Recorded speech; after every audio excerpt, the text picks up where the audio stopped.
Hey Internet, this is Seth Peterson. I'm going to show you how to make a typography, how to make a picture out of typeface in Photoshop CS6.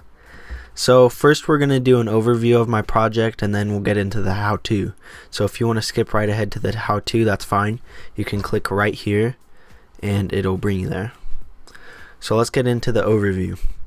So the description of my project was I wanted to make a typography photo. I didn't know anything about typography. I was completely new and it was really hard to get the tools down in Photoshop.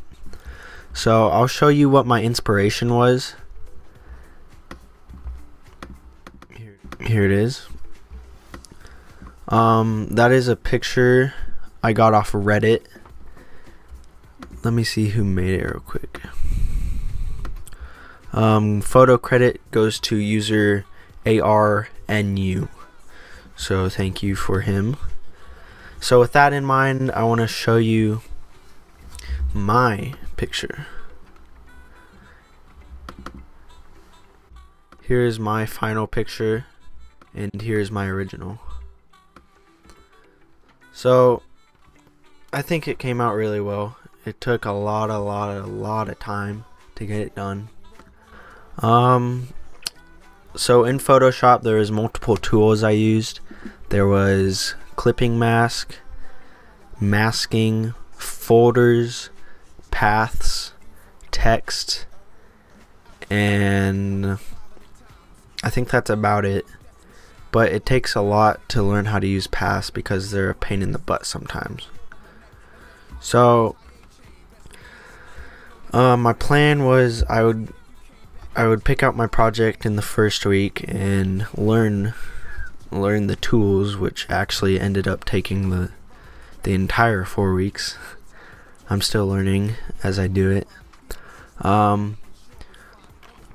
If I would have redone it, I would have I don't know, I wish I would have looked into it a bit more, and I wish I would have went into something that I actually knew anything about, because it took about a week to actually get started. And I'm not saying that's not my fault, but it took a long time to figure out the tools and everything needed. For my resources, I didn't know it was going to take over 24 hours to make it, so I wish I would have started spreading out the work, because I pretty much made this thing in the last week it was due. I stayed up all night, multiple nights, just hammering it out. It took a long time.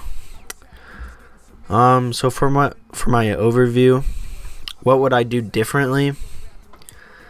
If I was given enough time, I would just do it again, because the thing is, the more you do it, the better you're getting. And the first thing I did was I did the face, but it was also the last thing I did. So as I learned more and more, I realized I did a way better job. So I just deleted the whole face that I had made and restarted.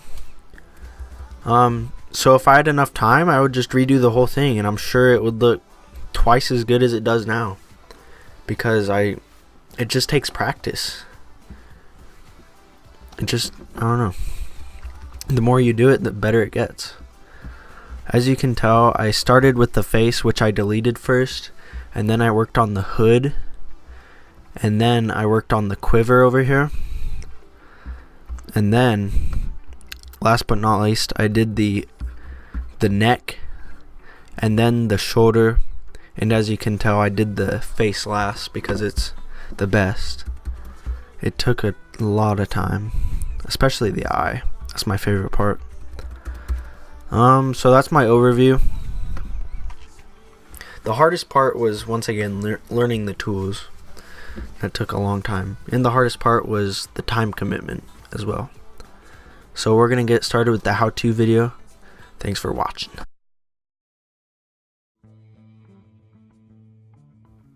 Alright everybody, welcome to my how-to video for my typography. So we are just going to make a section of this work because it would take way too long to actually do the whole thing.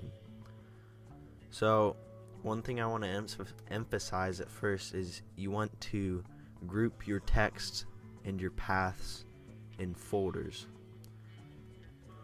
So for each section of my work, these are in individual folders, categorized into subfolders, categorized into even smaller folders. This way you can add masks to create layers of depth and perception. If you look right here, you can tell it looks like the face is actually under the hood, and you do that by adding a mask and erasing part of that mask so that it does not show on that erased part. So let's find something to do here. I think we want to, I'm going to redo the shoulder here. So right here it says right shoulder. Let's see if that's correct. Yep. Alright. So I'm just going to make a new folder.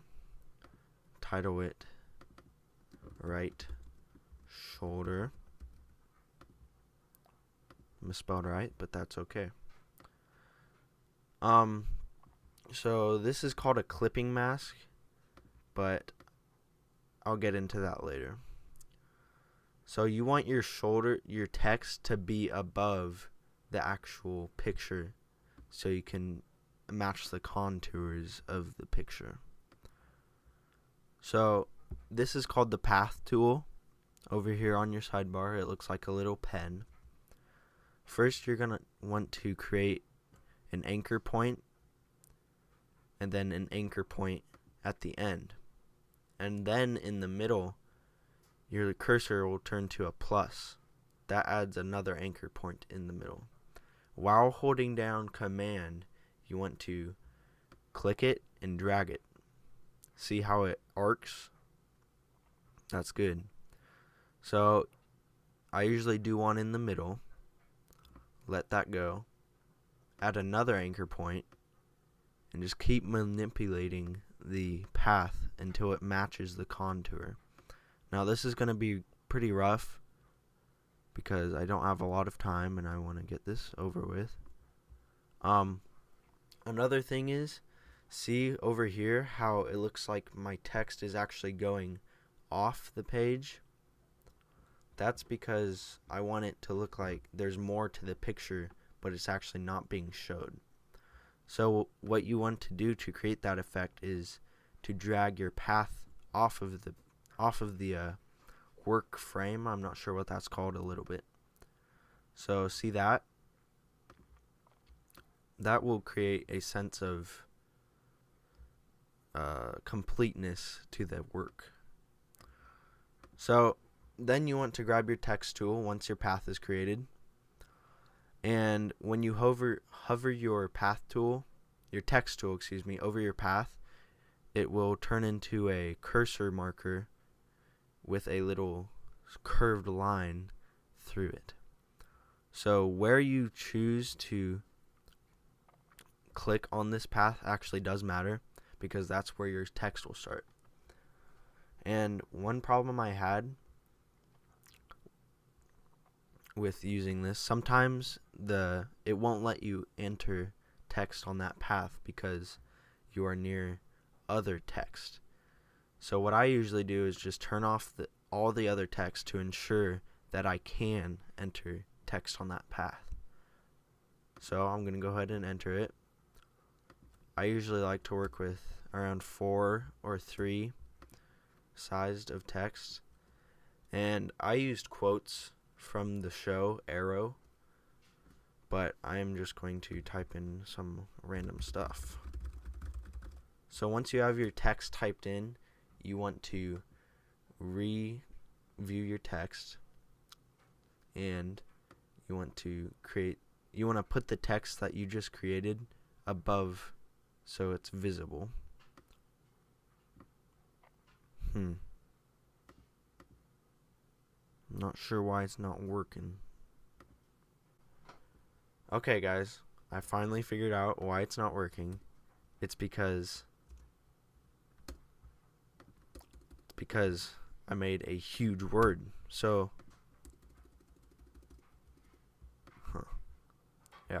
I made a huge word. That's the problem.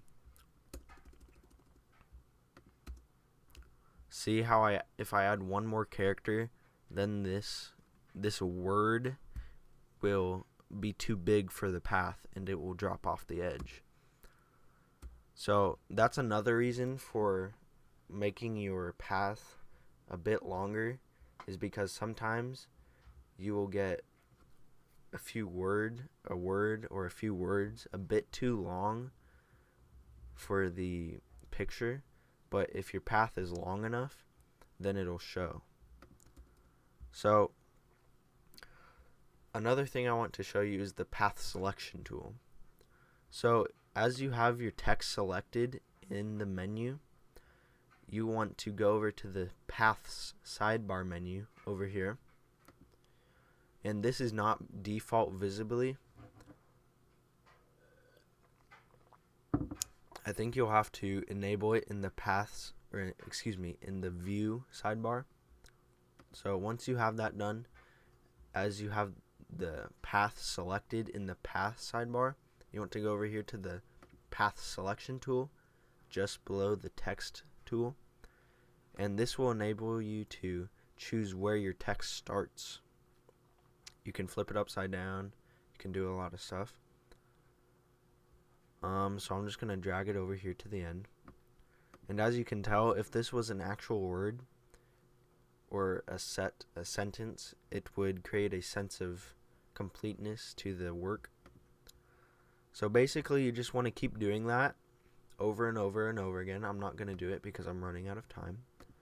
But once you have everything in folders, in subfolders, in subfolders, and everything is complete, kind of like this. See how I tried to follow the contours of his face? That'll create a way better picture than if you just do big words. So once you have everything in folders and subfolders, you want to put all of your subfolders in one folder called text. Once you have that done, you want to put your original picture above your text folder. Right click and create a clipping mask. So what this is going to do is it will create a mask that will show, the picture will show through where all the text is. So it'll create your lighting and your colorization. And voila, that's how you do it.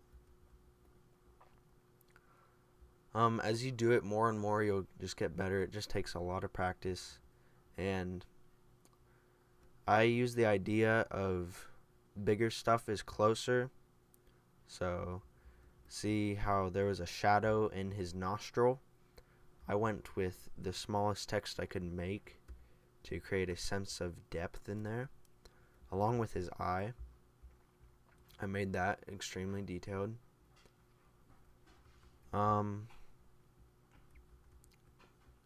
Yep, that's pretty much it.